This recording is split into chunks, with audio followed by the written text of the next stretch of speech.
Apocalipse, capítulo de número 1, versículo de número 3, está escrito: Bem-aventurado aquele que ouve, aquele que lê, aquele que guarda as palavras da profecia deste livro, porque o tempo está próximo. A Bíblia chama, amados irmãos, de bem-aventurado aquele que tem o prazer em meditar, em ler a palavra do Senhor. Nós lembramos o que está escrito no Salmo de número 1, versículo de número 2, que ele chama de bem-aventurado o varão, que não anda segundo o conselho do ímpio, nem se detém nos caminhos dos pecadores, mas antes tem o seu prazer na lei do Senhor, e na lei do Senhor medita de dia e de noite. A Bíblia mostra no livro de Josué, no capítulo de número 1, versículo de número 8 e 9, quando Josué morreu, quando Moisés morreu, e Josué assumiu para ensinar o povo a passar o rio Jordão.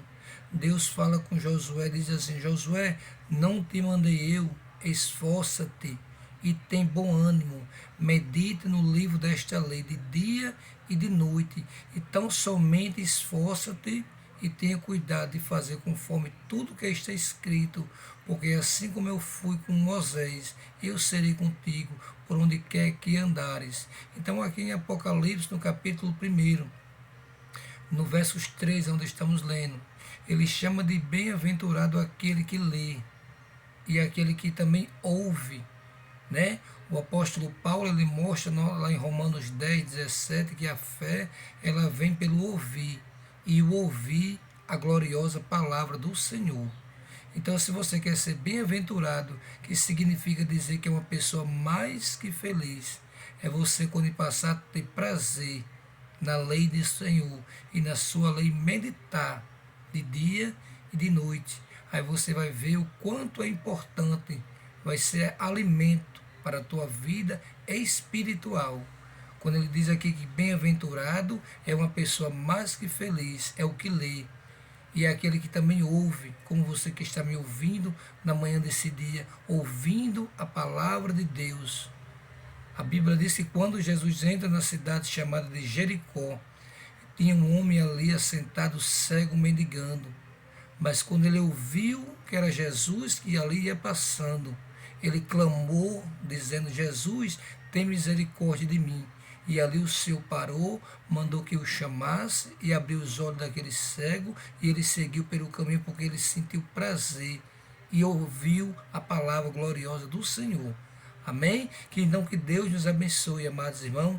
E lá no capítulo de número 22 do livro de Apocalipse, no verso 7, ele vai nos mostrar lá: bem-aventurado também é aquele que escuta e os que guarda a profecia deste livro, porque o tempo está próximo.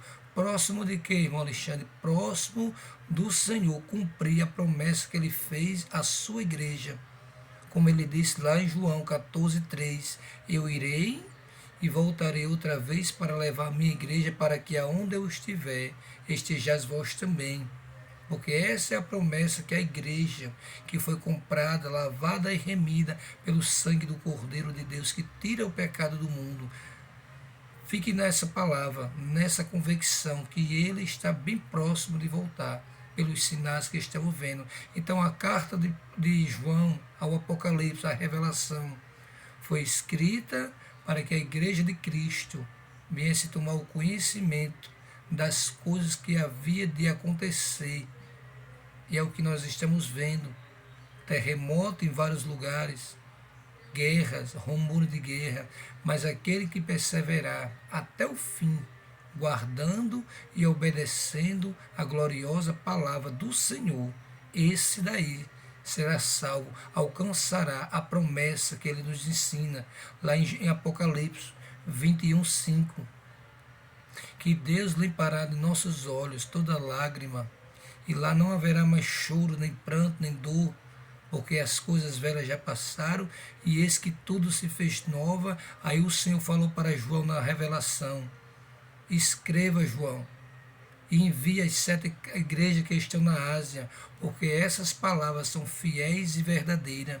Aquele que vencer, dar-te-ei a beber novamente da água da fonte da vida. e herdarão todas essas coisas. Então fique de posse, irmão, desta palavra nesta manhã, em nome de Jesus. Amém.